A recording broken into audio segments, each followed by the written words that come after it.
Assalamualaikum warahmatullahi wabarakatuh. Shalom, Om Swastiastu, Namo Buddhaya, salam kebajikan, salam sejahtera untuk kita semua. Halo, perkenalkan, nama saya Lutfia Chairunisa Putri Syabana.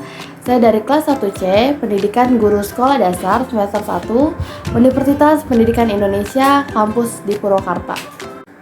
Di video kali ini, saya akan memaparkan materi tentang landasan pendidikan, yaitu tepatnya saya akan membahas lebih dalam lagi landasan religius. Pertama-tama, saya akan menjelaskan pengertian dari pendidikan itu sendiri. Pendidikan pada hakikatnya adalah usaha manusia untuk menambah pengetahuan yang diperoleh dari lembaga pendidikan formal maupun informal. Nah, tujuan dari pendidikan itu sendiri adalah mencerdaskan anak didik penerus bangsa agar tercapai cita-cita yang diinginkan oleh bangsa. Pendidikan juga didampingi oleh landasan-landasan pendidikan. Nah, landasan pendidikan ini digunakan sebagai fondasi atau tumpuan pada dunia pendidikan agar dapat terarah dengan baik dan mencapai yang dicita-citakan. Nah, landasan yang digunakan salah satunya yaitu landasan religius.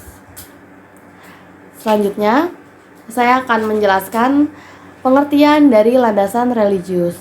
Nah, jadi landasan religius adalah asumsi-asumsi yang bersumber dari ajaran agama yang dijadikan titik tolak dalam pendidikan. Contohnya, carilah ilmu sejak dari buayan hingga masuk liang lahat.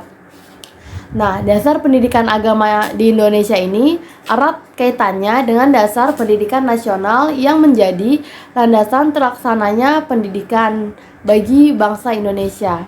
Karena pendidikan agama Islam merupakan bagian yang ikut berperan dalam tercapainya tujuan pendidikan nasional. Selanjutnya, adapun tujuan dari landasan religius dalam pendidikan yaitu merupakan semua proses dan hasil dari pendidikan dapat mempunyai manfaat dan makna yang hakiki. Selanjutnya ada nilai karakteristik religius. Yang pertama ada nilai ibadah manusia sebagai ciptaan Tuhan, mempunyai kewajiban terhadap Tuhan dan juga sesamanya. Yang kedua ada nilai akhlak mulia, yaitu suatu sikap atau perilaku yang wajib dimiliki oleh setiap umat muslim, baik yang hubungan kepada Allah maupun dengan makhluk-makhluknya. Yang ketiga ada nilai ikhlas. Nah, nilai ikhlas merupakan sikap murni dalam tingkah laku dan perbuatan, semata-mata demi memperoleh ridho dari Allah Subhanahu wa Ta'ala dan tanpa mengharapkan imbalan apapun dari Allah Subhanahu wa Ta'ala, baik tertutup maupun terbuka. Nah, yang terakhir ada nilai sabar.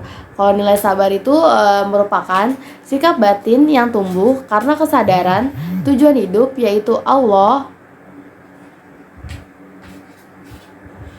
Selanjutnya ada urgensi pendidikan. Nah, urgensi pendidikan landasan religius itu adalah suatu usaha disengaja yang diperuntukkan dalam upaya untuk mengantarkan peserta didik menuju pada tingkat kematangan atau kedewasaan, baik moral maupun intelektual. Nah, pendidikan ini tidak semata-mata hanya berorientasi pada cita-cita intelektual saja, namun tidak melupakan nilai-nilai ketuhanan individual dan sosial. Nah, artinya proses pendidikan di samping ini akan menuntut dan memancing potensi intelektual seseorang, juga menghidupkan dan mempertahankan unsur manusiawi dalam dirinya dengan landasan iman dan takwa. Oleh karena itu, At-Tafsir 2008 menjelaskan bahwa pendidikan agama itu tidak akan berhasil bila hanya diserahkan kepada guru agama saja. Dia mengatakan pendidikan keimanan dan ketakwaan inti dari pendidikan agama itu adalah tugas bersama antara guru, sekolah, orang tua, dan masyarakat. Dalam artian bahwa perlu adanya keterpaduan, baik keterpaduan tujuan, materi, proses, dan lembaga.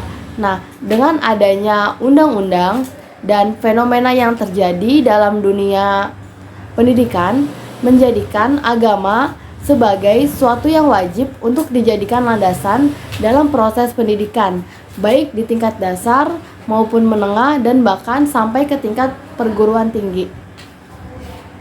Baik, sekian dari saya. Kurang lebihnya mohon maaf. Wassalamualaikum warahmatullahi wabarakatuh.